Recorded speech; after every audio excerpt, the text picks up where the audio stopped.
Good morning बच्चों। आइए आज अपन कल की चर्चा को आगे बढ़ाते हैं।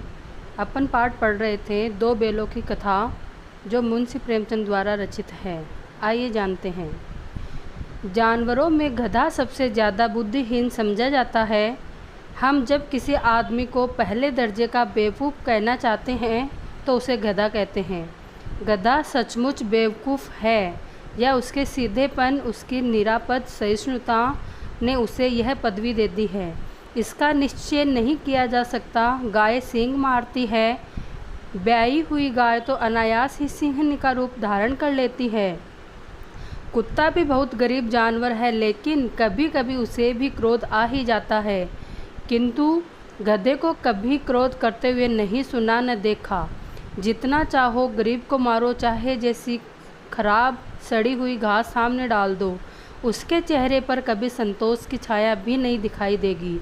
वैशाख में चाहे एकाध बार कुलेल कर लेता हो, पर हमने तो उसे कभी खुश होते नहीं देखा। उसके चेहरे पर एक विषाद स्थायी रूप से छाया रहता है।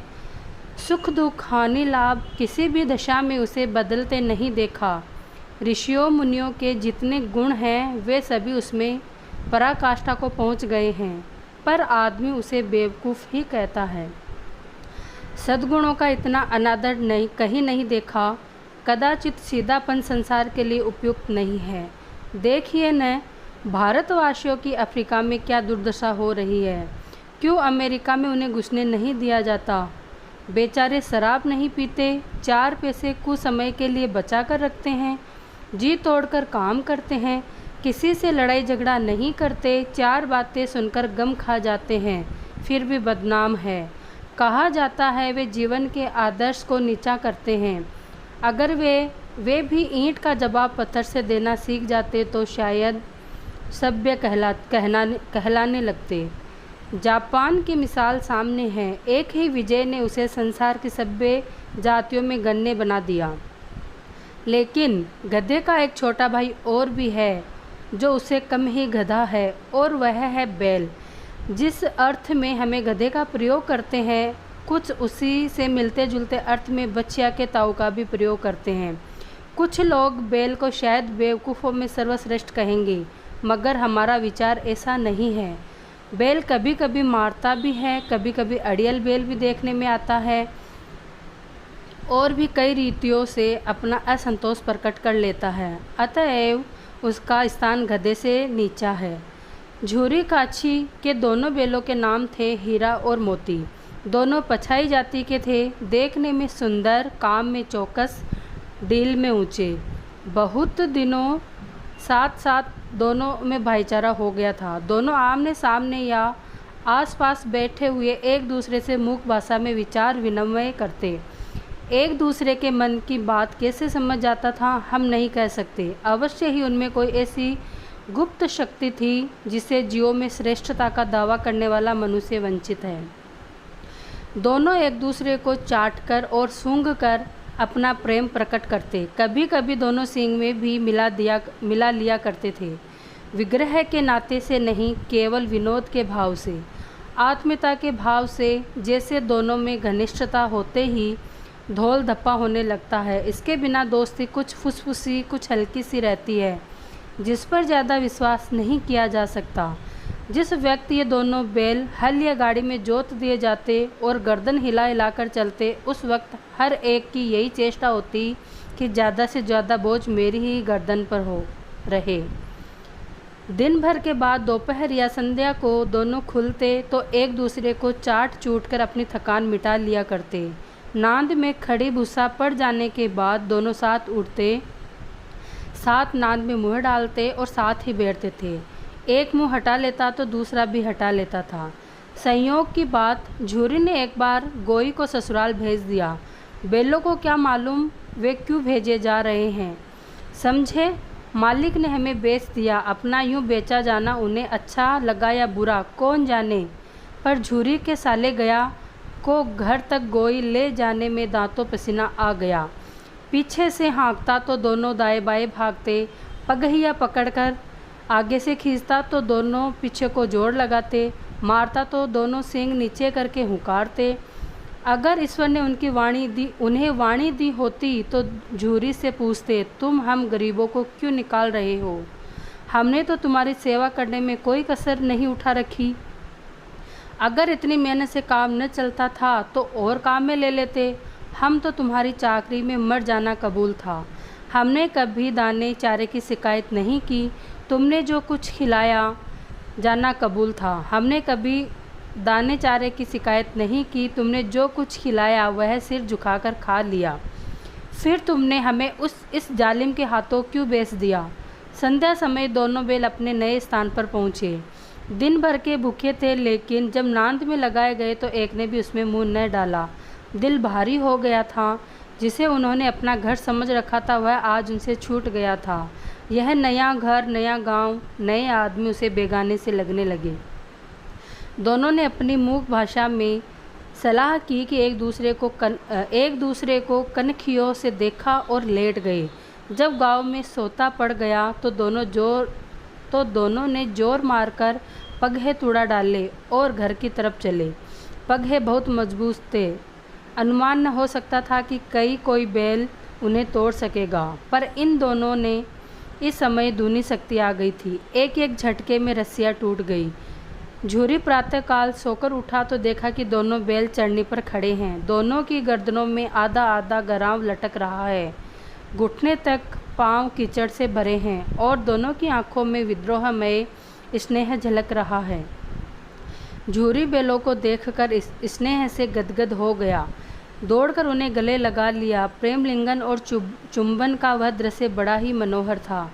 घर और गांव के लड़के जमा हो गए और तालियां बजा बजाकर उनका स्वागत करने लगे। गांव के इतिहास में यह घटना अभूतपूर्व न होने पर भी महत्वपूर्ण थी। बाल सभा ने निश्चय किया, दोनों पशुवीरों को अभिनंदन पत्र देना चाहिए। कोई अपने घर से रोटियां लाया, कोई गुड़, कोई चोकर तो कोई भूसी। एक बालक ने कहा, ऐसे बैल किसी के पास न होंगे। दूसरे ने समर्थन किया, इतनी दूर से दोनों अकेले चले आए। तीसरा बोला, बैल नहीं है, वे उस जन्म के आदमी है। इसका प्रतिवाद करने का किसी को साहस न हुआ। झूरी की स्त्री ने बैलों को द्वार पर देखा तो जल उठी। बोली, कैसे नमक हराम बैल है कि एक दिन वहाँ काम न किया तो भाग खड़े हुए। झूरी अपने बैलों पर यह आक्षेप न सुन सका। नमक हराम क्यों है? चारा दाना न दिया होगा तो क्या करते? स्त्री ने रोब से कहा, बस तुम ही तो बैलों को खिलाना जानते हो, और तो सभी पानी पिलाकर रखते हैं। झूरी ने चिढ़ाया, चारा मिलता तो क्यों भागते? स्त्री चिढ़ी, भागे इसीलिए कि वे लोग तुम जैसे बुद्धों की तरह बैलों को सहलाते नहीं, खिलाते हैं तो रगड़ कर जोतते भी हैं। ये दोनों ठहरे कामचोर, भाग निकले। अब देखो कहाँ से खल्ली और चोकर मिलता है। सूखे भूसे के सिवा कुछ न दूंगी, चाहे खाए चाहे मरे। वही दुआ मजूर को खड़ी ताकीद कर दी गई। बैलों को खाली भूसा, सूखा भूसा दिया जाए। बैलों ने नांद में मुंह डाला तो फीका फीका, न कोई चिकनाहट न कोई रस। क्या खाए? आशा भरी आंखों से द्वार की ओर ताकने लगे। झूरी ने मजूर से कहा, थोड़ी सी खली क्यों न डाल देता बे? मालकिन मुझे मार ही डालेगी। चुरा कर डाला। न दादा, पीछे से तुम भी उन्हीं की सी कहोगे। दूसरे दिन झूरी का साला फिर आया और बैलों को ले गया। अब कि उसने दोनों को गाड़ी में जोता। 2-4 बार मोती ने गाड़ी को सड़क की खाई में गिराना चाहा, पर हीरा ने संभाल लिया। वह ज़्यादा सहनशील था। संध्या समय घर पहुंचकर उसके उन दोनों को मोटी रस्सियों से बांधा और कल की शरारत का मज़ा चखाया। फिर वही सूखा भूसा डाल दिया। अपने दोनों बैलों को खली चूनी सब कुछ दी। दोनों बैलों को ऐसा अपना अपमान कभी न हुआ। झूरी उन्हें फूल की सी छड़ी से भी न छूता था। उसकी टिटकार पर दोनों उड़ने लगते थे। यहाँ मार पड़ी, आहत सम्मान की व्यथा तो थी ही। उसी समय मिला सूखा भूसा। नांद की तरफ आंखें तक न उठाई। दूसरे दिन गया ने बैलों को हल में जोता, पर इन दोनों ने जैसे पाँव न उठाने की कसम खा ली थी। वह मारते मारते थक गया, पर दोनों ने पाँव न उठाया। एक बार जब उस निर्दयी ने हीरा की नाक पर खूब डंडे जमाए तो मोती का गुस्सा काबू के बाहर हो गया। हल लेकर भागा। हल, रस्सी, जुआ, जोत सब टूट टाट कर बराबर हो गया। गले में बड़ी बड़ी रस्सियाँ न होती तो दोनों पकड़ाई में न आते। हीरा ने मूक भाषा में कहा, भागना व्यर्थ है। मोती ने उत्तर दिया, तुम्हारी तो इसे जान ही ले ली थी, अब की बड़ी मार पड़ेगी। पढ़ने दो, बैल का जन्म लिया है तो मार से कहाँ तक बचेंगे। गया 2 आदमियों के साथ दौड़ा आ रहा है, दोनों के हाथों में लाठियाँ हैं। मोती बोला, कहो तो दिखा दूँ कुछ मज़ा में भी। लाठी लेकर आ रहा है। हीरा ने समझाया, नहीं भाई, खड़े हो जाओ, मुझे मारेगा तो मैं 1-2 को गिरा ही दूंगा। नहीं, हमारी जाति का यह धर्म नहीं है। मोती दिल में ऐंठ कर रह गया। गया आ पहुंचा, दोनों को पकड़कर ले चला। खुशल हुई उसे इस वक्त मारपीट न की, नहीं तो मोती भी पलट पड़ता। उसके तेवर देखकर और उसके सहायक समझ गए कि इस वक्त टाल जाना ही मसलहत है। आज दोनों के सामने फिर वही सूखा भूसा लाया गया। दोनों चुपचाप खड़े रहे। घर के लोग भोजन करने लगे। उस वक्त छोटी सी लड़की 2 रोटियां लिए निकली तो दोनों के मुंह में देकर चली गई। उस एक रोटी ने इसकी भूख को क्या शांत होती, पर दोनों के हृदय को मानो भोजन मिल गया। यहाँ भी किसी सज्जन का वास है। लड़की भैरों की थी, उसकी माँ मर चुकी थी। सौतेली माँ उसे मारती रहती थी, इसीलिए इन बैलों से उसे एक प्रकार की आत्मीयता हो गई। दोनों दिन भर जोते जाते, डंडे खाते, अड़ते, शाम को थान पर बांध दिए जाते और रात को वही बालिका उन्हें 2 रोटियां खिला जाती। प्रेम के इस प्रसाद की यह बरकत थी कि 2-2 गाल सूखा भूसा खाकर भी दोनों दुर्बल न होते थे, मगर दोनों की आंखों में रोम रोम में विद्रोह भरा हुआ था। एक दिन मोती ने मूक भाषा में कहा, अब तो नहीं सहा जाता हीरा, क्या करना चाहते हो? एकाध को सींगों पर उठाकर फेंक दूंगा, लेकिन जानते हो वह प्यारी लड़की जो हमें रोटियां खिलाती है, उसकी लड़की है जो इस घर का मालिक है, वह बेचारी अनाथ न हो जाएगी? तो मालकिन को न फेंक दूं? वही तो उसकी लड़की को मारती है। लेकिन औरत जात पर सींग चलाना मना है, यह भूले जाते हो। तुम तो किसी तरह निकलने ही नहीं देते, बचाओ तुड़ाकर भाग चले। हाँ, यह मैं स्वीकार करता हूँ, लेकिन इतनी मोटी रस्सी टूटेगी कैसे? उसका एक उपाय है, पहले रस्सी को थोड़ा चबा लो, फिर एक झटके में जाती है। रात को जब बालिका रोटियां खिलाकर चली गई, दोनों रस्सियां चबाने लगे, पर मोटी रस्सी मुंह में न आती थी। बेचारे बार बार जोर लगाकर रह जाते थे। सहसा घर का द्वार खुला और वह लड़की निकली। दोनों सिर झुकाकर उसका हाथ चाटने लगे। दोनों की पूंछें खड़ी हो गई। उसने उनके माथे सहलाए और बोली, खोल देती हूँ, चुपके से भाग जाओ, नहीं तो यहाँ लोग मार डालेंगे। आज घर में सलाह हो रही है कि इनकी नाकों में नाथ डाल दी जाए। उसने गरा खोल दिया, पर दोनों चुपचाप खड़े रहे। मोती ने अपनी भाषा में पूछा, अब चलते क्यों नहीं? हीरा ने कहा, चले तो, लेकिन कल इस अनाथ पर आफत आएगी, सब इसी पर संदेह करेंगे। सहसा बालिका चिल्लाई, दोनों पूफा वाले बैल भागे जा रहे, ओ दादा, ओ दादा, दोनों बैल भागे जा रहे हैं, जल्दी दौड़ो। गया हड़बड़ाकर भीतर से निकला और बैलों को पकड़ने चला। ये दोनों भागे। गया ने पीछा किया और भी तेज हुए। गया ने शोर मचाया, फिर गांव के कुछ आदमियों को भी साथ लेने के लिए लौटा। दोनों मित्रों को भागने का मौका मिल गया, सीधे दौड़ते चले गए, यहाँ तक कि मार्ग का ज्ञान न रहा। जिस परिचित मार्ग से आए थे उसका यह पता न था। नए नए गांव मिलने लगे, तब दोनों एक खेत के किनारे खड़े होकर सोचने लगे, अब क्या करना चाहिए। हीरा ने कहा, मालूम होता है राह भूल गए, तुम भी बेहताशा भागे, वही उसे मार गिराना था। उसे मार गिराते तो दुनिया क्या कहती? वह अपना धर्म छोड़ दे, लेकिन हम अपना धर्म क्यों छोड़े? दोनों भूख से व्याकुल हो रहे थे। खेत में मटर खड़ी थी, चढ़ने लगे। रह रहकर आहट ले लेते, कोई आता तो नहीं है। जब पेट भर गया, दोनों ने आज़ादी का अनुभव किया तो मस्त होकर उछलने कूदने लगे। पहले दोनों ने डकार ली, फिर सींग हिलाए तो एक दूसरे को टहलने लगे। मोती ने हीरा को कई कदम पीछे हटा दिया, यहाँ तक कि वह खाई में गिर गया। जब उसे भी क्रोध आया, संभल कर उठा और फिर मोती से मिल गया। मोती ने देखा खेल में झगड़ा हुआ चाहता है तो किनारे हट गया। अरे यह क्या, कोई सांड डोकता चला आ रहा है। हाँ, सांड ही है।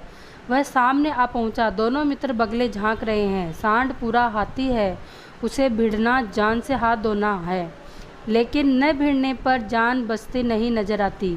इन्हीं की तरफ आ भी रहा है। कितनी भयंकर सूरत है। मोती ने मूक भाषा में कहा। बुरे फंसे, जान बचेगी, कोई उपाय सोचो। हीरा ने चिंतित स्वर में कहा। अपने घमंड में भूला हुआ है, आरजू विनती न सुनेगा, भाग क्यों न चले। भागना कायरता है तो फिर यही मरो, बंदा 9-2-11 होता है। और जो दौड़ाए तो फिर कोई उपाय सोचो जल्द। उपाय यही है कि उस पर दोनों जने एक साथ चोट करें। मैं आगे से रगेड़ता हूँ, तुम पीछे से रगेड़ो। दोहरी मार पड़ेगी तो भाग खड़ा होगा। मेरी ओर झपटे, तुम बगल से उसके पेट में सिंह घुसेड़ देना। जान जोखिम है पर दूसरा उपाय नहीं है। दोनों मित्र हाथ जान हथेलियाँ पर लेकर लपके। सांड को भी संगठित शत्रु से लड़ने का तजर्बा न था। वह तो एक शत्रु से मल्ल युद्ध करने का आदी था। जो ही हीरा पर झपटा, मोती ने पीछे से दौड़ाया। सांड उसकी तरफ मुड़ा तो हीरा ने रगेड़ा। सांड चाहता था कि एक एक करके दोनों को गिरा ले, पर ये दोनों ही उस्ताद थे, उसे यह अवसर न देते थे। एक बार सांड झल्लाकर हीरा का अंत कर देने के लिए चला कि मोती ने बगल से आकर पेट में सिंह भोंक दिया। सांड क्रोध में आकर पीछे फिरा तो हीरे ने दूसरे पहलू में सिंह चुभा दिया। आखिर बेचारा जख्मी होकर भागा और दोनों मित्रों ने दूर तक उसका पीछा किया, यहाँ तक कि सांड बेदम होकर गिर पड़ा। तब दोनों ने उसे छोड़ दिया। दोनों मित्र विजय के नशे में झूमते चले जाते थे। मोती ने अपनी सांकेतिक भाषा में कहा, मेरा जी तो चाहता है कि बच्चा को मार ही डालूं। हीरा ने तिरस्कार किया। गिरे हुए बेरी पर सिंह न चलाना चाहिए, यह सब ढोंग है। बेरी को ऐसा मारना चाहिए कि फिर उठे ही न। अब घर कैसे पहुँचेंगे वह सोचो, पहले कुछ खा ले तो सोचे। सामने मटर का खेत था ही, मोती उसमें घुस गया। हीरा मना करता रहा पर उसने एक न सुनी। अभी 2 ही 4 ग्रास खाए थे कि 2 आदमी लाठी लिए दौड़कर पड़े और दोनों मित्रों को घेर लिया। हीरा तो मेड़ पर था, निकल गया। मोती सींचे हुए खेत में था, उसके खुर कीचड़ में धंसने लगे, न भाग सका। पकड़ लिया। हीरा ने देखा संगी संकट में है तो लौट पड़ा, फंसेंगे तो दोनों फंसेंगे। रखवालों ने उसे भी पकड़ लिया। प्रातःकाल दोनों मित्र काजी हौस में बंद कर दिए गए। काजी हौस जो जहाँ पर पशुओं को बांधा जाता है या रखा जाता है। दोनों मित्रों को जीवन में पहली बार ऐसा साबिका पड़ा कि सारा दिन बीत गया और खाने को एक तिनका भी न मिला। समझ ही में न आता था यह कैसा स्वामी है। इससे तो गया फिर भी अच्छा था। यहाँ कई भैंसें थी, कई बकरियाँ, कहीं घोड़े, कई गधे, पर किसी के सामने चारा न था। सब जमीन पर मुर्दों की तरह पड़े थे। कई तो इतने कमज़ोर हो गए थे कि खड़े भी न हो सके। सारा दिन दोनों मित्र फाटक की ओर टकटकी लगाए ताकते रहे, पर कोई चारा लेकर आता न दिखाई दिया। तब दोनों ने दीवार की नमकीन मिट्टी चाटनी शुरू कर दी, पर इससे क्या तृप्ति होगी। रात को भी जब कुछ भोजन न मिला तो हीरा के दिल में विद्रोह की ज्वाला दहक उठी। मोती से बोला, अब तो रहा नहीं जाता मोती। मोती ने सिर लटकाए हुए जवाब दिया, मुझे तो मालूम होता है प्राण निकल रहे हैं। इतनी जल्द? हिम्मत न हारो भाई, यहाँ से भागने का कोई उपाय निकालना चाहिए। आओ दीवार तोड़ डाले। मुझसे तो अब कुछ नहीं होगा, बस अभी बूते पर अकड़ते थे, सारी अकड़ निकल गई। बाड़े की दीवार कच्ची थी, हीरा मजबूत तो था ही। अपने नुकीले सींग दीवार में गड़ा दिए और जोर मारा तो मिट्टी का एक चिपड़ निकल आया। फिर तो उसका साहस बढ़ा। उसने दौड़ कर दीवार पर चोटें की और हर चोट में थोड़ी थोड़ी मिट्टी गिराने लगा। उसी समय कांजी उसका चौकीदार लालटेन लेकर जानवरों की हाजिरी लेने आ निकला। हीरा का उजड़पन देखकर उसे कई डंडे रसीद किए और मोटी सी रस्सी से बांध दिया। मोती ने पड़े पड़े कहा, आखिर मार खाई, क्या मिला? अपने बूते भर जोर तो मार दिया। ऐसे जोर मारना किस काम का कि और बंधन में पड़ जाएगा। जान से हाथ धोना पड़ेगा। कुछ परवाह नहीं, यो भी तो मरना ही है। सोचो, दीवार खुद जाती तो कितनी जानें बच जाती। इतने भाई यहाँ बंद हैं, किसी की देह में जान नहीं है। 2-4 दिन और यही हाल रहा तो सब मर जाएंगे। हाँ यह बात तो है। अच्छा तो ला फिर मैं भी जोड़ लगाता हूँ। मोती ने भी दीवार में उसी जगह सींग मारा। थोड़ी सी मिट्टी गिरी और फिर हिम्मत बढ़ी। फिर वह दीवार में सींग लगाकर इस तरह करने लगा मानो किसी प्रतिद्वंदी से लड़ रहा है। आखिर कोई 2 घंटों की जोर आजमाई के बाद दीवार ऊपर से लगभग 1 हाथ गिर गई। उसमें दूनी शक्ति से दूसरा धक्का मारा तो आधी दीवार गिर पड़ी। दीवार का गिरना था ही कि अधमरे से पड़े हुए सभी जानवर चेत उठे। तीनों घोड़ियां सरपट भाग निकली, फिर बकरियां निकली, उसके बाद भैंसें भी खिसक गई, पर गधे अभी तक जू के त्यों खड़े हैं। हीरा ने पूछा, तुम दोनों क्यों नहीं भाग जाते? एक गधे ने कहा, जो कहीं फिर पकड़ लिए जाए तो क्या हरज है, अभी तो भागने का अवसर है। हमें तो डर लगता है, हम यहीं पड़े रहेंगे। आधी रात से ऊपर जा चुकी थी। दोनों गधे अभी तक खड़े सोच रहे थे कि भागे या ना भागे, और मोती अपने मित्र की रस्सी तोड़ने में लगा हुआ था। जब वह हार गया तो हीरा ने कहा, तुम जाओ, मुझे यहीं पड़ा रहने दो, शायद कहीं भेंट हो जाए। मोती ने आंखों में आंसू लाकर कहा, तुम मुझे इतना स्वार्थी समझते हो हीरा? हम तो तुम इतने दिनों के एक साथ रहे हैं, आज तुम विपत्ति में पड़ गए तो मैं तुम्हें छोड़कर अलग हो जाऊं? हीरा ने कहा, बहुत मार पड़ेगी, लोग समझ जाएंगे यह तुम्हारी शरारत है। मोती गर्व से बोला, जिस अपराध के लिए तुम्हारे गले में बंधन पड़ा उसके लिए अगर मुझ पर मार पड़े तो क्या चिंता। इतना तो हो ही गया कि 9-10 प्राणियों की जान बच गई, वे सब तो आशीर्वाद देंगे। यह कहते हुए मोती ने दोनों गधों को सींगों से मार मार कर बाड़े के बाहर निकाला और जब अपने बंधु के पास आकर सो रहा। भोर होते ही मुंशी और चौकीदार तथा अन्य कर्मचारियों में कैसे खलबली मची, इसके लिए लिखने की ज़रूरत नहीं। बस इतना ही काफ़ी है कि मोती की खूब मरम्मत हुई और उसे भी मोटी रस्सी से बांध दिया गया। 1 सप्ताह तक दोनों मित्र वहाँ बंधे पड़े रहे। किसी ने चारे का एक तृण भी न डाला। हाँ, एक बार पानी दिखा दिया जाता था, यही उनका आधार था। दोनों इतने दुर्बल हो गए थे कि उठा तक न जाता था। ठठरियाँ निकल आई थी। एक दिन बाड़े के सामने डुग्गी बजने लगी और दोपहर होते होते वहाँ 50-60 आदमी जमा हो गए। तब दोनों मित्र निकाले गए और उनकी देखभाल होने लगी। लोग आकर उनकी सूरत देखते और मन फिका करके चले जाते। ऐसे मृतक बेलों को कौन खरीदेगा। सहसा एक डड़ियल आदमी, जिसकी आंखें लाल थी और मुद्रा अत्यंत कठोर, आया और दोनों मित्रों के कुल्हों में उंगली गोदकर मुंशी जी से बातें करने लगा। उसका चेहरा देखकर अंतर्ज्ञान से दोनों मित्रों के दिल कांप उठे। वह कौन है और उन्हें क्यों टटोल रहा है, इस विषय में उन्हें कोई संदेह न हुआ। दोनों ने एक दूसरे को भीत नेत्रों से देखा और सिर झुका लिया। हीरा ने कहा गया कि घर के नाहक भागे, अब जान न बचेगी। मोती ने अश्रद्धा के भाव से उत्तर दिया, कहते हैं भगवान सबके ऊपर दया करते हैं, उन्हें हमारे ऊपर क्यों दया नहीं आती। भगवान के लिए हमारा मरना जीना दोनों बराबर है। चलो अच्छा ही है, कुछ दिन उसके पास तो रहेंगे। एक बार भगवान ने उस लड़की के रूप में हमें बचाया था, क्या अब न बचाएंगे। वह आदमी छुरी चलाएगा, देख लेना। तो क्या चिंता है, मांस, खाल, सींग, हड्डी सब किसी न किसी काम आ जाएंगे। नीलाम हो जाने के बाद दोनों मित्र उस डडियल के साथ चले। दोनों की बोटी बोटी काँप रही थी, बेचारे पाँव तक न उठा सकते थे, पर भय के मारे गिरते पड़ते भाग जाते थे, क्योंकि वह जरा भी चाल धीमी हो जाने पर जोर से डंडा जमा देता था। राह में गाय बैलों का एक रेवड़ हरे हरे हार में चढ़ता नजर आया। सभी जानवर प्रसन्न थे, चिकने चपल, कोई उछलता था, कोई आनंद से बैठा पागुर करता था। कितना सुखी जीवन था इनका, पर कितने स्वार्थी है सब। किसी को चिंता नहीं कि उनके 2 भाई बधिक के पास पड़े कैसे दुखी हैं। सहसा दोनों को ऐसा मालूम हुआ कि यह परिचित राह है। हाँ, इसी रास्ते से गया उन्हें ले गया था। वही खेत, वही बाग, वही गांव मिलने लगे। प्रतिक्षण उनकी चाल तेज होने लगी, सारी थकान, सारी दुर्बलता गायब हो गई। है यह लो, अपना ही हार आ गया। इसी कुएं पर हम पूर चलाने आया करते थे, यही कुआं है। मोती ने कहा, हमारा घर नगीच आ गया। हीरा बोला, भगवान की दया है, मैं तो अब घर भागता हूँ। यह जाने देगा, इसे मैं मार गिराता हूँ। नहीं नहीं, दौड़कर थान पर चलो, वहाँ से हम आगे न जाएंगे।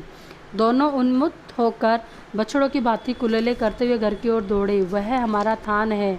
दोनों दौड़कर अपने थान पर आए और खड़े हो गए। डडियल भी पीछे पीछे दौड़ा चला आता था। झूरी द्वार पर बैठा कुछ खा रहा था। बेलों को देखते ही दौड़ा और उन्हें बारी बारी से गले लगाने लगा। मित्रों की आंखों से आनंद के आंसू बहने लगे। एक झूरी का हाथ चाट रहा था। डडियल ने जाकर बेलों की रस्सियाँ पकड़ ली। झूरी ने कहा, मेरे बेल है। तुम्हारे बेल कैसे? मैं मवेशी खाने से नीलाम लिए आता हूँ। मैं तो समझा हूँ चुराए लिए आते हो। चुपके से चले जाओ, मेरे बेल है। मैं बेचूंगा तो बिकेंगे। किसी और को मेरे बेल नीलाम करने का क्या अख्तियार है? जाकर थाने में रपट कर दूंगा। मेरे बेल है, इसका सबूत यह है कि मेरे द्वार पर खड़े हैं। डडियल झल्लाकर बेलों को जबरदस्ती पकड़ ले जाने के लिए बढ़ा। उसी वक्त मोती ने सींग चलाया। डडियल पीछे हटा। मोती ने पीछा किया। डडियल भागा। मोती पीछे दौड़ा। गांव के बाहर निकल जाने पर वह रुका, पर खड़ा डडियल का रास्ता देख रहा था। डडियल दूर खड़ा धमनियाँ दे रहा था, गालियाँ निकाल रहा था, पत्थर फेंक रहा था और मोती विजय सुर की भांति उसका रास्ता रोके खड़ा था। गांव के लोग यह तमाशा देखते और हंसते थे। जब डडियल हार कर चला गया तो मोती अकड़ता हुआ लौटा। हीरा ने कहा, मैं डर रहा था कि कहीं तुम गुस्से में आकर मार न बैठो। अगर वह मुझे पकड़ता तो मैं बेमारे न छोड़ता। अब न आएगा तो दूर से ही खबर लूँगा। देखूं कैसे ले जाता है। जो गोली मरवा दे। मर जाऊंगा पर उसके काम तो ना आऊँगा। हमारी जान को कोई जान ही नहीं समझता, इसीलिए कि हम इतने सीधे हैं। जरा देर में नांदों में खली, भूसा, चोकर और दाना भर दिया गया और दोनों मित्र खाने लगे। झूरी खड़ा हो दोनों को सहला रहा था और 20 लड़के तमाशा देख रहे थे और सारे गांव में उछाल सा मालूम होता था। और उसी समय मालकिन ने आकर दोनों के माथे चूम लिए। धन्यवाद।